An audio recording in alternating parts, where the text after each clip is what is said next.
ദൈവ തിരുനാമത്തിന് മഹത്വമുണ്ടാകട്ടെ. ഇന്നത്തെ ദൈവവചന ചിന്തയ്ക്കായിട്ട് യിരെമ്യാ പ്രവാചകൻ്റെ പുസ്തകമാണ് 30-ാമത്തെ അധ്യായം 17-ാമത്തെ വാക്യം. ഞാൻ നിൻ്റെ മുറിവുകളെ പൊറുപ്പിച്ച് നിനക്ക് ആരോഗ്യം വരുത്തും എന്ന് നാം അവിടെ വായിക്കുന്നുണ്ട്.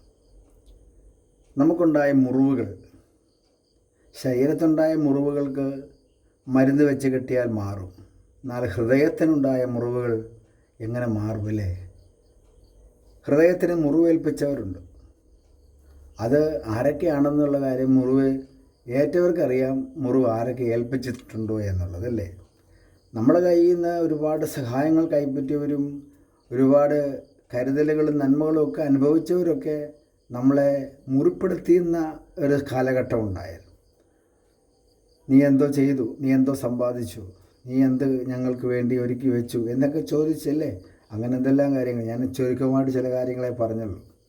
ഒരുപാട് കാര്യങ്ങൾ നമ്മളെക്കുറിച്ച് പറഞ്ഞും നമ്മളോട് നേരിട്ട് പറഞ്ഞും മറ്റുള്ളവരോട് പറഞ്ഞും നമ്മുടെ ഹൃദയത്തെ ഭാരപ്പെടുത്തിയ മുറിപ്പെടുത്തിയ എത്രയോ സന്ദർഭങ്ങളുണ്ട്. ദൈവത്തിൻ്റെ ജനമേ, ആ മുറിവുകൾ ഉണക്കുന്നത് ആരാണ്? ഈ ലോകത്തിലെ ആർക്കും അത് ഉണക്കാൻ പറ്റത്തില്ല. ദേവദാസന്മാരൊക്കെ ചില വിഷയങ്ങളുള്ള ബന്ധത്തിൽ നിങ്ങളെല്ലാവരോടും ക്ഷമിക്കണമെന്നൊക്കെ പറയുമ്പോഴും അവർ പറയും, ഞങ്ങൾ ക്ഷമിക്കാം, പക്ഷെ മറക്കത്തില്ല. ഞങ്ങളോട് ചെയ്തതൊന്നും ഞങ്ങൾ എന്ത് ചെയ്യത്തില്ല, മറക്കത്തില്ല. പാസ്റ്റർക്ക് അത് പറയാം, അല്ലെങ്കിൽ അച്ചായൻ അത് പറയാം, അങ്ങ് മറന്നാൽ മതി, പക്ഷെ മറക്കാൻ പറ്റുമോ? അവരതുപോലത്തെ കാര്യങ്ങളാണ് ഞങ്ങളോട് ചെയ്തതും പ്രവർത്തിച്ചതും പറഞ്ഞതുമൊക്കെ. അങ്ങനെ പറയുന്നവരുമുണ്ട്. എന്നാൽ കർത്താവ് പറഞ്ഞതെന്നറിയാമോ? നമ്മുടെ അനേകമായ പാപങ്ങളെ അവൻ മോചിച്ചു തന്നിരിക്കുന്നു, അല്ലേ? 1000 താലന്ത് കടപ്പെട്ടവൻ അവനോട് ക്ഷമിച്ച് ഇളച്ചു കൊടുത്തു, അല്ലേ?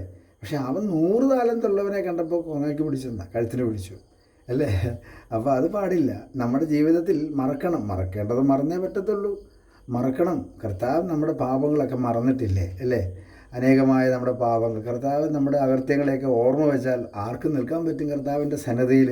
അതുകൊണ്ട് നമ്മുടെ ഹൃദയത്തിന് മുറിവുണ്ട്, മുറിവില്ലെന്നല്ല, അത് കർത്താവ് മാറ്റാൻ വിശ്വസ്തനാണ്. ആ മുറിവുകളെ പൊറുപ്പിക്കുവാനും അതിൽ എണ്ണ വെച്ച് സൗഖ്യം തന്ന് ആരോഗ്യം തന്ന് വരുത്തുവാനും യേശു കർത്താവ് മതിയാകും. അവൻ്റെ കർത്താവ് ആ യേശു ക്രിസ്തുവിൻ്റെ അടിപ്പിണരാനുള്ള സൗഖ്യം ഇന്ന് ഈ പകലിൽ നിങ്ങളുടെ ജീവിതത്തിൽ ഏത് കാലഘട്ടത്തിൻ്റെ മുറിവായാലും അത് പൊറുപ്പിച്ച് വിടുതൽ തരും. ഈ വചനം നിങ്ങൾക്ക് അനുഗ്രഹപ്രദമാകട്ടെ. ആമേൻ. സ്വതന്ത്രം.